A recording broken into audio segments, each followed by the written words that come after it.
ұйымдастырып мотиватордың ақшасын беріп 5 миллион теңге сұрап жатыр ғой. 5 миллион теңгесін берсе, демеушілік жасасаңдар, в любое время жігіттер, хоть час, хоть завтра, хоть вечером, не без разницы. Жалпы айтайын деп жатқан Марселмен құдай қаласа жекпе-жек болуына үлесімізді қосып жатыр. Мотиватор сияқты қуып жүрсе бір сәрекет деп мотиваторды ма? Мотиватор негізі жаман бала емес жігіттер. Енді байқұс енді оған внимание жетіспейді, хайп жетіспейді енді. Дахуя көп сөйлейсің дейді. Енді бар енді ондай. Иә, достар, мотиватор Мұхит Амантаевпен жекпе-жекке 5 миллион теңге сұрапты. Мұхит Амантаев Марсельмен шыға ма, өзі жоқ па? Барлық қызықтар тек төбелес арнада. Арнаға тіркелуді ұмытпаңдар, біз бастаймыз. Мотиватор сияқты қуып жүрсе бір сәрекет деп неше түрлі нәрсе жасына түсінемін. Сұрақ, Марсельмен бой қашан деп отырмын. Түсінесің, ол сияқты да қумаймын ғой мен енді. Жеңіс тілеймін дейді сізге. Рахмет жігіттер, және бәрі жалпы айтайын деп отырған жігіттер, мен әлі шал емеспін, құдайға шүкір. Көрсететін де, айтатын да нәрсем өте көп әлі. Халыққа, елге, жалпы жастарға жақсы нәрсені енді осы ел халықтың аузында жүргеннен кейін дұрыс нәрсені айтып, дұрыс нәрсені көрсетіп, насихаттауға бүгін ерекшесіз ғой дейді. тырысып жатамын. Кофе ішіп алған бағана, капучино, содан шығар. Кейбір жас балалар Мұхит ағай сияқты киін алмайды ғой. Стильді айтсыншы, стильді. Рахмет жігіттер, енді қолдайтындар да бар, қоймайтындар да бар. Мотиватормен қаша шығасыз ба негізі дейді. Мотиваторды ма? Мотиватор негізі жаман бала емес жігіттер. Енді байқұс енді оған внимание жетіспейді, хайп жетіспейді енді. Жастардың сөзімен айтқанда хайп шмайып анау мынау дейді ғой енді. Сол хайптың артынан қуып жүрген жігіт қой. Негізі өмірде жаман бала емес. Жаңағы мотиваторшы жақсы бала негізі. Просто телефонды қосып өзі ауру қосып кете ма, жынды ма, тентек па, білмеймін сондай. Өзі телефонды көрсе от жағы жонырып деп кетеді. Соны жағы айтайын деп отқан жалпы мотиватор жақсы бала. Ата жекпе-жек ұйымдастырып мотиватордың ақшасын беріп 5 миллион теңге сұрап жатыр ғой. 5 миллион теңгесін берсе, демеушілік жасасаңдар, в любое время жігіттер, хоть час, хоть завтра, хоть вечером, не без разницы. Любой газ. Футболкада не жазылып тұр дейді. Футболкада не жазылып тұр. Эма қазақ боксинг залы жазылып тұр. Жалпы айтайын деп отқан Марсельмен құдай қаласа жекпе-жек болуына үлесімізді қосып жатыр, Аллаға шүкір. Марсельмен жекпе-жек болса, Алла бұйырса, бір мен ойлаймын, Қырғызстан еліне де, қазақ еліне де, сондай бүкіл қазақстандықтарға бүкіл тамаша бір шоу кешін, сондай бір тамаша бір мереке, бір той көрсетем деген ойдамын. Мұхит ағайлардың анау треш-ток дейді, треш-токты өтеріміз. Рахмет, бас едім. Рахмет. Сен ақыңшы. Енді құрметтеріне сыйлағанның құлы бол дейді ғой енді. Ол бір бәле лақтыру, подаркын өзі де жұмыс қой. Бір жерге кірет жа, бір бәле подаркын іздейді, лақтыратын, ол да жұмыс қой, еңбек қой. Еңбектеріне бас едім, сыйлағандарынан бас едім. Ро болады да, 3-4 минут разница жасайды шығарып деген сияқты. Так что жігіттер, сол всегда на старте ғой, всегда. Бәрі айлау ғой. Жұмыртқа жемей. Қолда келгенше дұрыс тамақ жейміз. Максимал түрде. Ер адам күнде 2 жұмыртқа жеуі екен аға. Азанда кешке. Анау несі, витаминдері не істейтін сол жұмыртқа екен ғой. Не? Кеше ғана көріп едім. Бірақ сразу екеу жеген асқан ауыр. Иә, бір бөлген жеңді, бір бөлген. Сосын Мұхит ағай не жейді тағы да? Мұхит ағай, Аллаға шүкір, сыр жейді. Домашний сыр. Строго сыр жақсы көрем. Қара су. Газированный, мазированный. Мүлдем ішпеймін деп өзінше ішкен бек қойайын. Анда-санда ішем. Кола ішкен жақсы көрем. Фанта ішкен жақсы көрем. Бірақ өз-өзім тиямды бір 20 күнде, бір айда бір ішіп тұруға тырысам. Ата постоянно су ішем. Су ішіңдер. Міне, Мұхит ағайлардың ішетінді су, жұмыртқа, сыр, міне, Аллаға шүкір. Қымыз жоқ еді, мынақта біреу жазып жүрді, қымыз деп. Енді мынақта бокс алдында байлау тұрған мал жылқы жоқ. Мал жылқым болса мынақта қымыз ішетінем. Үйде сыртқа шыққанда ішіп тұрамыз енді. Болады ондай. Шұбат. Оны сыртқа бір ауылға, бір қаланың сыртына шығып баса Оны зиян дейді да. Жоқ, ол пайдалы. Иммунитет көтереді. Қымыз шұбат жоқ. Бірақ биос бар, биос. Оны да көпшейсіз, Оны да көпшеймін, шыны керек, биос ол. Ішінде краситель бар, анау мынау тәтті қосады. Просто анда-санда. Не айтайын? айтыңдаршы не айтайын, ішім пісіп отыр. Қолым босап қалды. 15-20 минутым бар. Бүгін энергия толып отыр. Азан мен таң сағат 7-те Нұрсұлтан кофе ішіп аламыз. Сонымен ұрып жүріп қой. Нұрсұлтан, мына кофем бар ғой? Қазір күшік деді ғой. Басталады ұйқы кетті. Былай. Мынау басталады, ұйқың кетеді.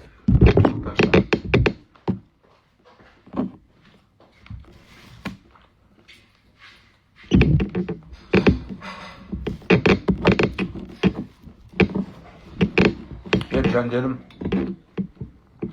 алтындарым, бауырларым, немеге Мұхит ағайды шал дейсіңдер. Айтыңдаршы маған, жәндерім үшін.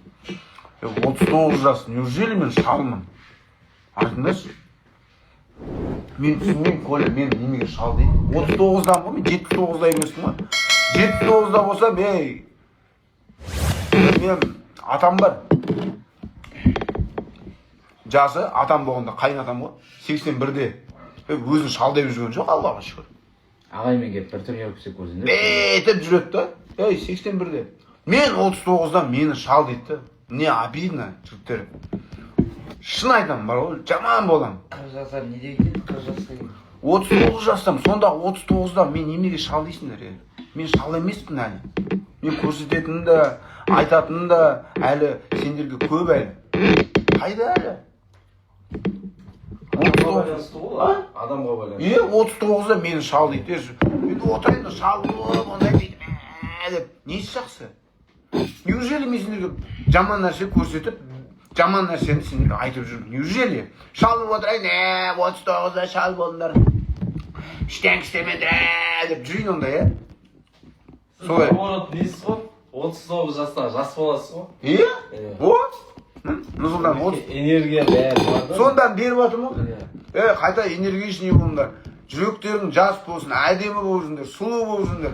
Жаман нәрседен аулақ болыңдар. Шал болып үлгереміз әлі. Өмір деген. Энергияңыз еще үшін аяққа. Интернетке көп кетеді ше негізі. Тренировка қарап, сендер болса айтып, сендерге ақталғаннан сендерге күшің көп кетеді.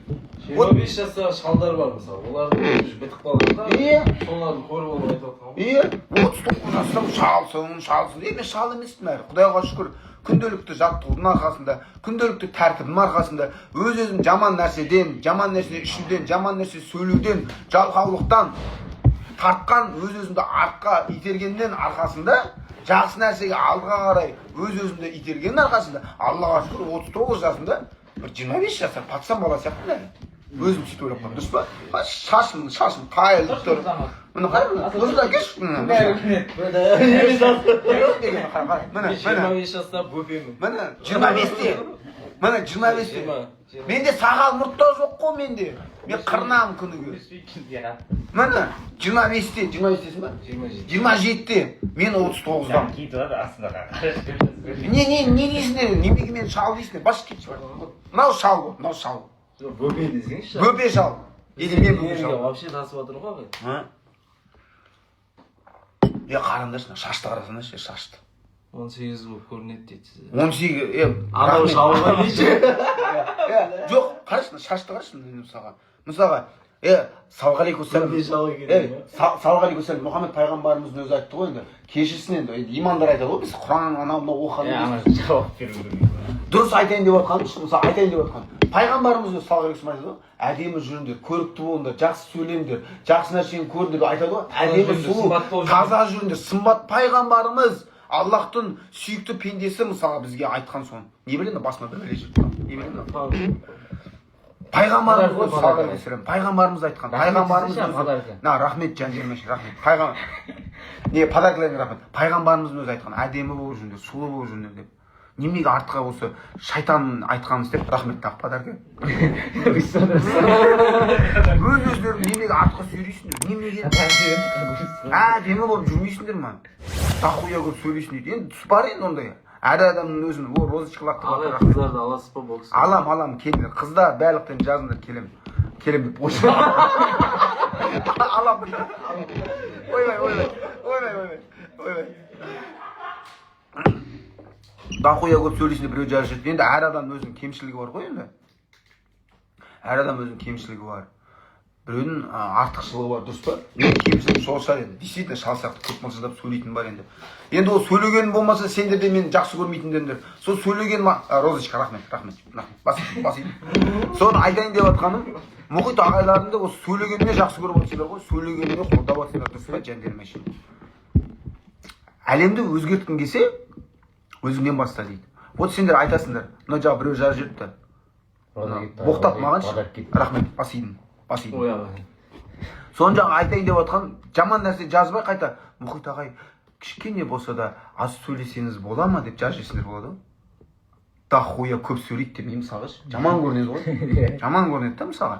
Соны жаңа айтайын деп отқан, қайтадан жасқа келейікші, мен айтасыңдар, шал деп 39-ды. Қандай шалмын мен? Қандай шалмын мен? Адамды ренжітесіңдер.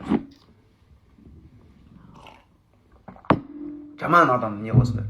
Мен сендерге неужели жаман нәрсе үйретіп жүрмін, айтыңдаршы. Вот айтыңдаршы. Вот Қырғызстан елі, Қырғызстан бауырларым қолдап жатыр. Қазақ ойбай, не болды? Қазақ бауырларым қолдап жатыр. Түсінемін. Қолдаудың да арасында ана жағы жақсы бар, жаманы бар деген сияқты. Бәрін түсінемін, бәрін принимаю, любой комментарий, любое ваше мнение. Все прекрасно я понимаю. Елі халық аузында жүргеннен кейін я это все прекрасно понимаю. Медийный адам болғаннан кейін мы это признаем. Бірақ соншама жаман нәрсе неге жазасыңдар? Жаман нәрсе жазады да. Страшно. Тілім мен жасым 39-да, ондай тілім бармайды. Қот! Ары айтпай қойды. Мұхит, шал, соңғысы сы. Сен қосың дейді да, үйінде отырса шал деп жазып жүреді. Вот зачем вот зачем маған сөйтіп жазасыңдар? Вот зачем? Түсінбеймін. Неужели сендер көздерің әлі ашық емес? Айтыңдаршы, неужели әлі көздер ашық емес? Неужели сендер көздерің ашық емес? Неужели мен сендер жаман нәрсе үйретіп отырмын, айтыңдаршы, жандерім әшейін? Неужели? Қанша тренировка айына дейді? Айына, жігіттер, достар, қараңдар, Аллаға шүкір, Аллаға тәубе. Мәселе айыр дейді. Құдай қаласа ұрамын жігіттер. Енді қандай сұрақ болды? Айына қанша теңге? Қыз бала сұрап. Қараңдар жігіттер, біздің залда кішкентай балаларға 23 мың теңге, кішкентай балаларға, топта жаттығы, үлкендерге 30 мың теңге. Мысалға кішкентай балаларда бізде 23 мың теңге, Аллаға шүкір мен жеңілдік бәріне жазып қойғам. Астана қаласы бойынша 23 мың теңге деген баға жоқ. Любой залда, любой боевой вид спорта болсын, бокс болсын, басқасы болсын, жарайды оларды айтпай қойшы, чисто бокс айтайыншы, 30 мың теңге, барлық жерде айтыңызшы, 30 мың теңге қой. 25 мың жоқ дегенде. Жоқ дегенде 25 мың теңге. Біздің залда 23 мың теңге. Астана қала бойынша ең арзан баға. Аллаға шүкір. Еще сол бағаға бізде не керек? Бізде первоклассный зал, первоклассный инвентарлар бәрі бар. Аллаға тәубе. Залымыз қандай керемет, 500 квадрат, дәу. Қай қала деп отыр? Күшті Астана қаласы жігіттер. Қандай керемет. Ол 23 мың теңге еще мұхит ағайларың келеді. Мен мысалға, мен мұхит Амантаев, мен медийный тренерім. Не білемін, біреу үшін тұтады ма не болды? Топ, заблокированный. Не үшін? Нарушать правила дейді ғой. Что это? Товары, услуги.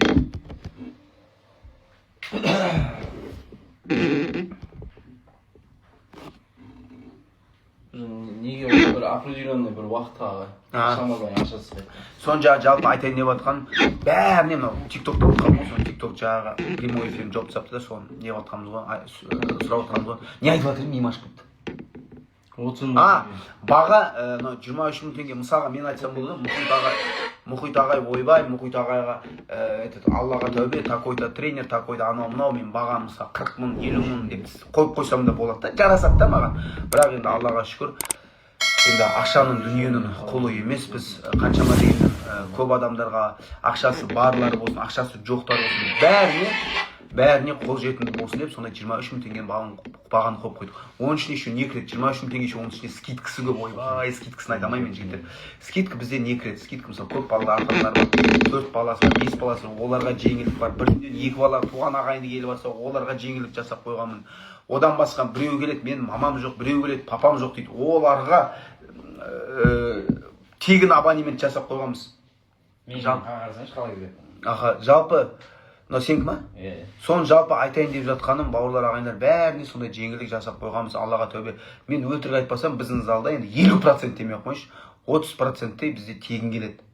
бізде Аллаға шүкір мынау залымыздың тауып атқан табысымыз, Аллаға тәубе, ең бастысы мынау шығып атқан шығысы, яғни коммуналка, КСК, налог деген бар, бапкерлерім бар, солардың жағы налогын төлеймін, солардың айлығын төлеймін, Аллаға шүкір. Соған жетіп атса болды. Әйтеуір жеп атқан нан пұлымызға жетіп атса болды. Одан артық болса біз қуанамыз. Бірақ басты мақсат әрине бізде мынау келіп атқан оқушыларымызға дұрыс тәрбие көрсетіп, солардың ата-аналары риза болып кетсе екен, әйтеуір ақша жағынан қысылмаса екен деген сондай мақсатта. Мен дұрыс айтып отырмын ба бәрін? Дұрыс. Сондықтан сол Аллаға шүкір, мен бапкерлерім риза маған, мен өзім ризамын, шәкірттерімізге жаттығу жасатып жатырық. Ең басты мақсат бізде келіп атқан шәкірттерді, келіп атқан оқушыларды мықты жағынан, жағы адами құндылық жағынан өсіру, яғни таза жанымызды беріп, бүкіл ішкі дүние жүрегімізді тәртіпке, ішінде армиясы бар, казармасы бар, тазалығы бар, тәртібі бар, адами құндылығы бар, арасында чемпиондар бар, бәрін үйретеміз ғой. Анаңды әкеңді сыйла, көшеде түкірме, мусор тастама, екі сөйлеме, мықты бол, еркек болып жүр, шашыңды ал, киіміңді дұрыста, ойбай, оны айта берсек, бәрін үйретеміз ғой. Үйінде мамасы, папасы ұмытып кететін нәрселерді біз естеріне салып, біз үйретіп отырамыз. Дұрыс айттым ба? Үйде үйлердің уақыты жоқ қа балаға қарай. Үйде, мысалға мен өзім Алланың берген 3 балам бар. Мен мысалы уақытым жоқ, мысалы балаларыма тәрбие беріп, туда суда. Мен не істеймін? Құдайдың берген Аллаға шүкір, альхамдулилля, әуелі Алланың разылығымен залым бар. Мен не істеймін? Балаларымды алып келемін, не істеймін? Балаларымды залға алып келемін. Мен өзім жағы 3 балам бар, біреу қызым, 2 балам бар. 2 қошқарым не істеймін? Өзімді алып кетемін. Үлкен қызым жағы үйде жатады ол мамасымен, шешесімен. Мен өзім 2 қызымды алып кетемін. 2 баламды алып кетемін. Қызым жағы үйде жатады. 2 бала ол еркектің қасында жүру керек та, әкесінің қасында. Келсе қоямын, не қойса. Сөйтіп келеді та, 2 баламды аламын да алып келемін. Жүреді осында. Оларға мен тәрбие үйретуге менде үйде уақыт жоқ та. Сол үшін не істейді? Залда жүреді. Балаларға ұрсып атам, тазалықты айтып атам, үйретіп атам, жаттығу жасап атам. Соның арасында жүреді та, соның бәрін естиді, көреді, тыңдайды. И, пожалуйста, вот и воспитание. Арасында өзім тренировка істеймін. Бала шаға маған қарайды, әкесі тренировка істеп отқан. Соны қарайды да өздері. Жалпы балаға тәрбие берудің қажеті жоқ қой. Өзің не істесең, бала шаға саған қарап солай өседі. Темекі шексең, балаң темекі шегеді. Ішесің ба, балаң да ішеді. Ұры боласың ба, балаң да ұры болады. Егер де здравый, дерзкий, тазалыққа үйретіп, дұрыс нәрсені айтып, ақ пен қараны ажырата біліп, дұрыс нәрсені көрсетіп жүрсек, балаң да сондай болады да. Сол сияқты, сол жәндер мәшін, сол біздің залда барлық жағынан баланы мықты қылдыруға, барлық жағынан баланы күшті қылдыруға, ең басты адами құндылықты жүректеріне сіңдіріп, жалпы солай өсіріп өндіруге қол ұшымызды қолдан келгенше беріп жатамыз.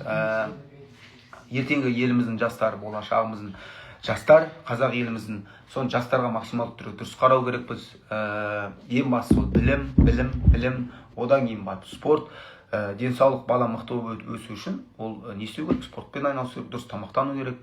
Сондықтан білім болып, ата-анасын алып, мынау спортта біз тек қана баланы чемпион болсын, ойбай қырып жойсын, күшті бір олимпиадаға барып келсін деп оны миына ұға бермейміз. Ол бізде бірінші сатыда емес, бізде бірінші сатыда айтып отырмын, ол ең бастысы баланы ер азаматты, ер қызды, жалпы баласы болсын, қызы болсын, соны өмірді құндылыққа үйретіп, күш қуатты, мықты қылып, спортпен өмірді, адами құндылықты бірге беру ғой.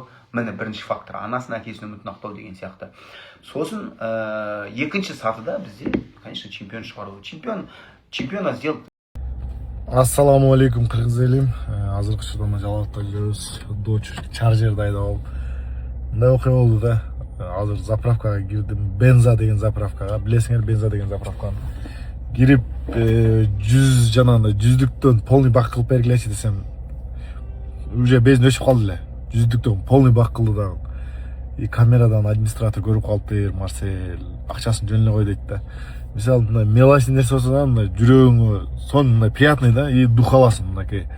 Бастайын ушуну кыргыз элим колдоп турат депчи. Ошол себептен ошол Бенза мына автовокзалдын жанында жалгап, Бензанын администраторуна Алла разы болсун да. Мелочный болсо да, мына чисто жүрөк жылып калды. Мына мачаш саласың да, спортко деген, жашоого дегенчи, мынакей бизди кыргыз элибиз колдойт экен депчи. Ошол себептен кыргыз элим дайыма бири-бирибизди колдоп туралы. Эл менен сен бийиксиң, элден чыксаң кийиксиң деген сөз бар. Ошого дайыма бирдикте бололу. Иә, достар, қалай ойлайсыңдар, кім жеңеді? Мұхит Амантаев па немесе Марсель ме? Комментарияға өз ойларыңды жазып кетіңдер. Сендермен болған төбелес арнасы, барлық қызықтар тек біздің арнада. Арнаға тіркелуді ұмытпаңдар. Qo'shaman, sау болыңдар.